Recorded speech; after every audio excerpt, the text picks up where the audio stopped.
Hi, this is Greg with Lionquestfitness. Hey, my final video on the Henry Revolver, and we're going to compare it today to the Smith Wesson Combat Masterpiece. 35 ounces, 34 ounces. Adjustable rear sight for windage and elevation. Trench sights. Both are double action revolvers. Both have a nice bluing. Let's look a little bit at the action and trigger. Now, Smith & Wesson.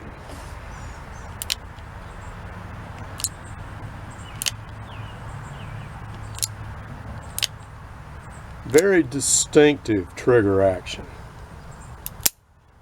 And the trigger, you come back gradually and then it breaks. Very smooth. Now, Henry's got a little bit of a different trigger, and it's stiff from the start. Got a very stiff trigger, then it breaks. Stiff trigger, it breaks. Now the action's a little bit different, but you know, single action's very smooth. So let's take a look at these two guns out on the range, and we're going to be shooting some PPU 38 Special LRN 158 grain round nose. And I've got a surprise. We're going to shoot some 357. Now this stuff's pretty hot. It's something I got before COVID when Walmart was unloading all their Remington ammunition. But according to this, it's 357 at 1,875 feet per second velocity, which according to the SAMI specs for 357s on the high end. So we're going to shoot this in the Henry and in this Ruger GP100.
Not too bad for either gun, although we did have one of the Henry go off to the side, one go a little low at 25 yards.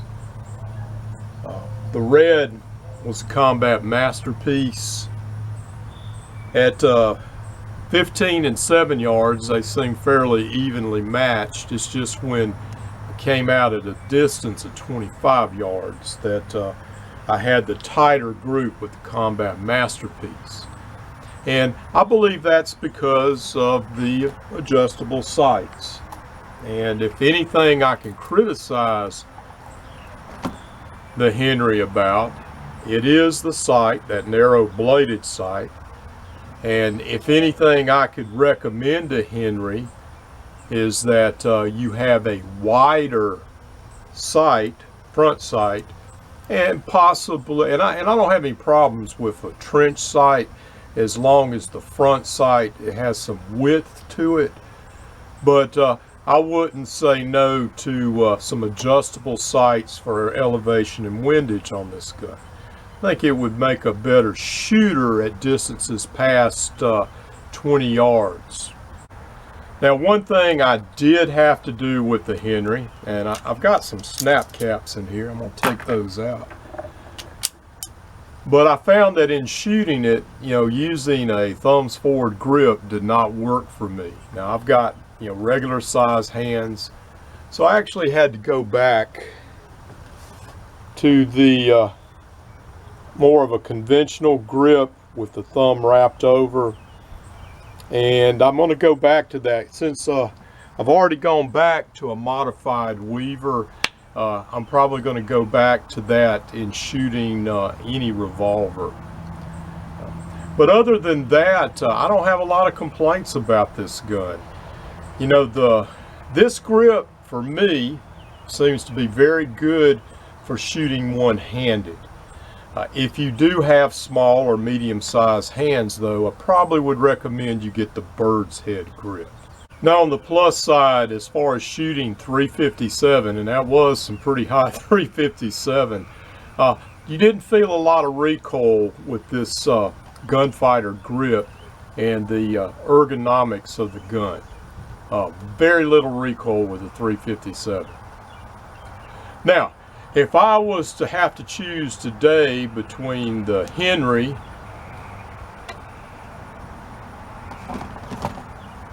and the Combat Masterpiece, well, there's a reason they used to call this the Combat Masterpiece. And I would choose the Combat Masterpiece. But like I said, they don't make guns like this anymore. So anyway, just put me a comment below. Which do you prefer? Which do you think you would rather have? And this is Greg with Lionquest Fitness.